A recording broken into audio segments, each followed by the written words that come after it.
Čaute motorajďáci, pozdravujem vás zo Španielska. My máme za sebou ďalší deň plný jazdenia.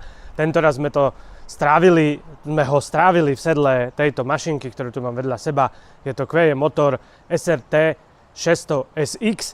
Je to jedna z najvybavenejších 600-viek, jedna z najvybavenejších motoriek vo svojej kategórii. Poďme sa na ňu pozrieť bližšie.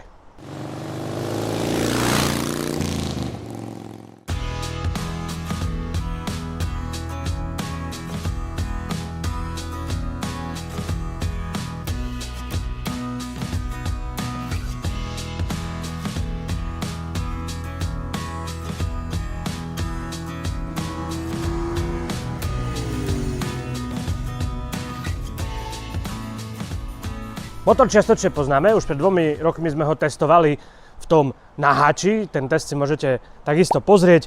On má v skutočnosti 554 kubických centimetrov, aj keď motorka dnes je označenie 600. Je to motor, ktorý má posunutú kľuku o 270 stupňov. Výkon má 41 kW a 54 Nm, takže také celkom dobré parametre v tejto kubatúre rozhodne. Je dôležité povedať, že rovnako je dostupný aj v 35 kW verzii, takže pokiaľ by to niekoho zaujímalo, tak je tam. Poďme si v rýchlosti zhrnúť celú výbavu, je toho naozaj veľa a všetko, čo budem hovoriť, je v štandardnej výbave, tak ako to tu vidíme. Kolesa 19-17 predu, vzadu, sú to kolesa bezdušové s vonkajším vypletom, Brembo brzdy, 4-piestiky, dvojkotúč vpredu, marzochy vidlica, nastaviteľná. V cene sú padacie rámy, ktoré tu vidíme, kryt spodku motora, tu máme samotnú pohonnú jednotku. Predná vidlica je nastaviteľná, zadná vidlica má takisto nastavenie, ale predpätie nie je hydroštelom, čo je trochu škoda na turistickú motorku. Stupačky zubaté, s gumou ľahko odnímateľnou. Plne farebná TFT prístrojovka, ona je s tým systémom connectivity, ktorý QE Moto má. Nie je toto úplne najlepšie, ale dá sa tam využiť aj tá funkcia navigácie, kedy máte takú zjednodušenú navigáciu, zjednodušenú myslím hlavne teda funkciami. Samozrejme sú tam plnohodnotné mapy, ale nedá sa veľmi tá navigácia konfigurovať. Nastavíte si to v telefóne, telefón musí byť odblokovaný vo vrecku, funguje to cez Wi-Fi a trošku to žerie baterku aj z toho telefónu. Máme tu v standarde vyhrievané rukovete a vyhrievané aj sedlo, nastaviteľné páčky, tu je radiálna brzdová páčka, sú tu hliníkové blastre. Tu v tejto verzii sú klasické spätné zrkadlá, nie sú tie, ktoré by sa dali odložiť, keď idete do terénu, predsa len motorka je viacej smerovaná na jazdenie po cestách. No a plexi takisto nemá možnosť nastavenia a je relatívne nízke. No a k tomuto balíku v rámci tej jednej ceny teraz sú v cene aj hliníkové kufre, ktoré tu vidíme. Takže to je úplný masaker. Ukážem vám aj kufre znútra čalúnené, tuto takéto vrecká. Čo som si všimol, tak panty sú vyslovene plastové v tejto časti a není tu žiadne lanko, ktoré by držalo to veko. Si myslím, že keby sa niekto omylom zapáčil, tak by mohol tým pantom ublížiť, ale inak to vyzerá veľmi robustne. Zámky všetky sú inak spárované priamo s kľúčom motorky, takže ďalšia veľká výhoda, túto horný kufor. A všetku túto výbavu, všetko toto, čo som vám teraz ukázal, dostanete za cenu 6250 €. V tejto cene si myslím, že rozhodne najvybavenejšia motorka na trhu. SRT 600 SX je motorka, ktorá je pre, povedal by som, začínajúcich jazdcov, alebo nielen pre nich, a je to motorka hlavne teda na turistiku s menším offroadovým potenciálom, tak jak to býva u týchto motoriek, ktoré majú 19, 17 vypletané kolesa, dajú sa s tým dávať nejaké šotolinky, ale hlavne je to pre pohodlie vo dvojici a aj na nejaké tie výlety. Táto plne vybavená motorka, vrátane všetkých týchto vecí, ale bez kufrov, vrátane 20-litrovej palivovej nádrže plnej, váži 220 kg. Čiže tá, povedzme, suchá hmotnosť bez paliva sa hýbe okolo 200, čo je teda vrátane všetkých doplnkov, myslím si, že celkom slušný údaj. No a motor si samozrejme môžeme naštartovať.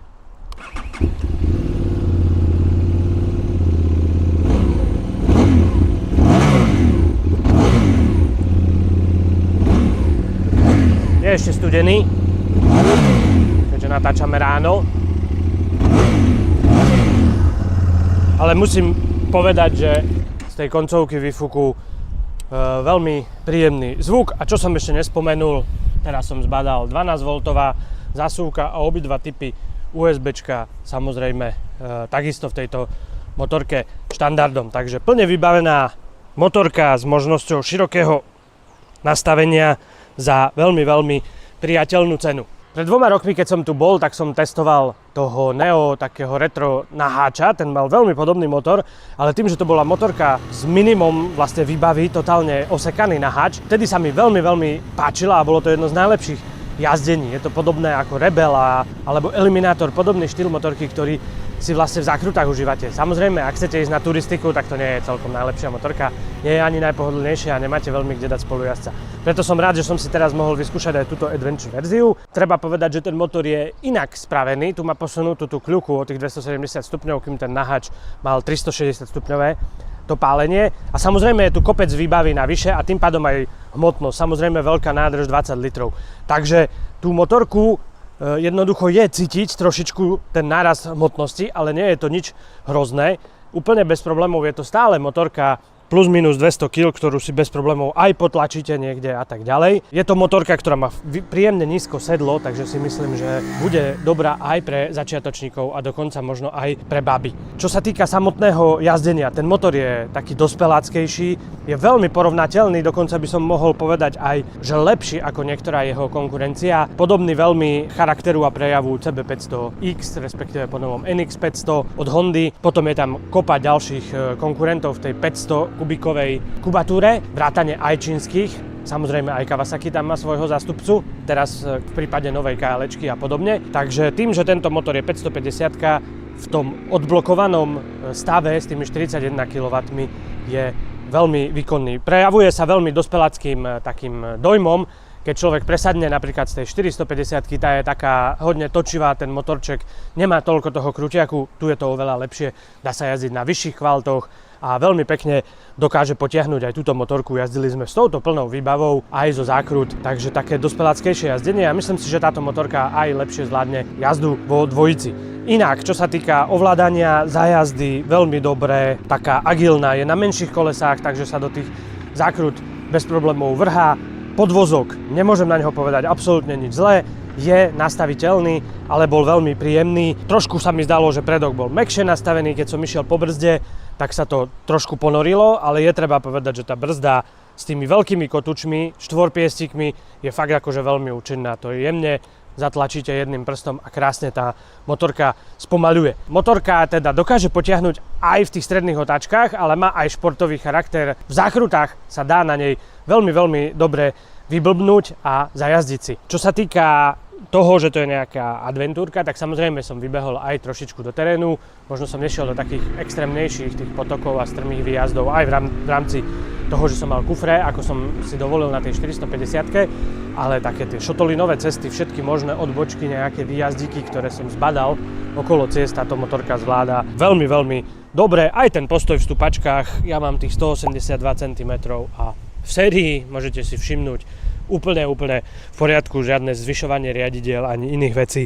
Relatívne štíhla v oblasti kolien, ovládala sa za mňa aj v tom teréne hrávo. Samozrejme menšie kolesá, vyššia hmotnosť, hlavne pri nejakých tých pomalých otáčaniach alebo takých tých trialovejších úsekoch. To proste cítite, keď vás tá motorka nahne na niektorú stranu, tak už je to celkom cítiť, že tá hmotnosť tam je. To porovnávam samozrejme s tou 450-kou, ktorú som mal deň predtým. Takže v tomto smere offroadové schopnosti by som povedal úplne štandardné, aké majú všetky podobné motorky na 19-17 palcových kolesách s podobnou hmotnosťou. Na šotoliny, na poľňačky, na taký ten ľahší terén. S prstom v nose. Ak niekto chce vážnejšie offroadovať, poobzeral by som sa po iných motorkách. Tu vyzerá veľmi pohodlne aj zadné sedadlo, 3 kufre a plus ten záťah toho motora, z toho robí pre mňa motorku pre mladých jazdcov, pre dvojicu, ktorí s týmto môžu precestovať celý svet. Alebo Balkán. Alebo niečo, čo je bližšie. No aj pri tejto motorke si môžeme zhrnúť plusy a mínusy. Asi vás neprekvapí, keď medzi hlavný plus poviem cenu a výbavu tejto motorky, ktorá je vyslovene bezkonkurenčná. Za 6250 eur mať kompletný takýto balík si myslím, že v tomto segmente je jednoducho niečo, čo sa musí spomenúť. Tá výbava je fajn, je podľa mňa užitočná, mnohé tie veci sa naozaj hodia. Medzi ďalšie plusy by som rozhodne dal motor, veľmi dobrý prejav, veľmi dobrý výkon, krútiakový a aj športový. Nemá nejaké extra výrazné vibrácie, ktoré by mi prekážali, takže motor určite. Musím spomenúť brzdy, to brzdí proste vynikajúco. Štvorpiestiky Brembo s 2 kotúčmi a 220 kg motorka, úplná paráda. Čo sa týka tej elektroniky, je vypínateľné aj ABS-ko, aj trakčná, to som zabudol spomenúť pri tom jazdení offroad, takže teraz doplňam. A keď prejdeme k nevýhodám, tých veľa nie je. Čo sa týka prístrojovky, je dobre viditeľná, trošku je spomalená, čo sa týka ukazovania otáčok, to sme si všimli aj na druhom modeli, jednoducho už počujete zvukovo, že otáčky sú vyššie a ten ukazovateľ tých otáčok sa trošku lenivejšie hýbe, by som povedal. Čo sa týka tej navigácie, to už som takisto spomínal, je to za nejaký poplatok, motorke je 1 rok zadarmo a potom si to môžete zaplatiť. Veľa tých funkcií, vrátane zrkadlenia telefónu je teda bezplatných, ale to zrkadlenie telefónu funguje streamovaním obrazu, takže si musíte nejakú tú navigáciu pustiť v mobile a ten mobil si dať niekde do vrecka, on musí byť zapnutý, tá obrazovka, čiže to žerie hodne batériu z mobilu. Je to využiteľná funkcia, ale podľa mňa to nie je až tak. Plus to má vlastnú nejakú navigáciu a v tej navigácii je najväčšia nevýhoda, že sa nedá konfigurovať. Že si neviete nastaviť, že chcete ísť mimo diaľnic alebo neviete si vybrať svoju trasu, viete tam dať len jeden cieľ, neviete si tam popridávať prejazdové body, takže je to taká prískočná navigácia. Včera napríklad aj keď sme sem išli do hotela, tak to bolo nepríjemné v tom, že ma stále posielalo na platenú diaľnicu na nejakých 7 km, keď sem vlastne po pobreží ide podobná diaľnica A7, ktorá je zadarmo a vlastne mi ide rovno k hotelu, hej. A ja som proste nechcel ísť na tú platenú zbytočne a tá navigácia vás tam furt posiela, máte ten mobil vo vrecku a blbé je, že neviete za jazdy ani nazoomovať si tú navigáciu, aby ste videli taký väčší obraz a išli si svojou trasou a nech prerátava, čo napríklad som bežne využíval pri iných navigáciách. Takisto, keď to máte na tej obrazovke, tú navigáciu, nevidíte úplne všetky údaje, nevidíte údaje o vyhrievanom sedadle a rukovetiach a keď si to omylom zapnete, tak potom neviete nájsť tú polohu, kedy je to vypnuté. Takže to sú také drobnosti, ktoré si myslím, že by mohli vylepšiť. Prepnutie z toho navigačného pohľadu do štandardnej obrazovky ide dlhým stlačením tej šipky smerom hore, ale nedá sa to urobiť za jazdy. Musíte zastaviť, podržať, prepnúť. Pozrieť si tie kontrolky, prípadne podržať, prepnúť a zase sa navigovať, čo je tiež také, by som povedal, zbytočné. Vypínanie ABS-ka a trakčnej sa robí takisto v menu a cez to menu sa pomerne dlho k tomu preklikávate, ale v prípade tejto motorky by mi to až tak neprekážalo, s ňou sa možno až tak do terénu jazdiť nebude. V prípade toho RX-a tam by som privítal vlastné tlačítko. Ešte čo sa týka nevýhod, tu na nie je nastaviteľné plexi a je relatívne malé, to si môžete všimnúť a na tejto motorke rovno poviem, že dosť fúka, čiže si myslím, že mnoho ľudí to bude riešiť. Zasa si myslím, že je jednoduchá riešiteľná vec nahodiť si nejaké vyššie plexy alebo deflektor. Toľko teda odo mňa, priatelia. Čo sa týka Queječka, 600, veľmi zábavný stroj, my sme sa pobavili, my sme si zakruty v jej sedle užili. Pokiaľ lovíte v týchto vodách, je to jeden zo strojov, na ktoré by ste sa rozhodne mali pozrieť. Ďakujem vám za to, že sledujete Motorride.sk, že sledujete náš web už toľké roky, no a tešíme sa, že sa čoskoro uvidíme aj na Slovensku. Majte sa pekne, zo Španielska vás pozdravuje Avia. Čauko!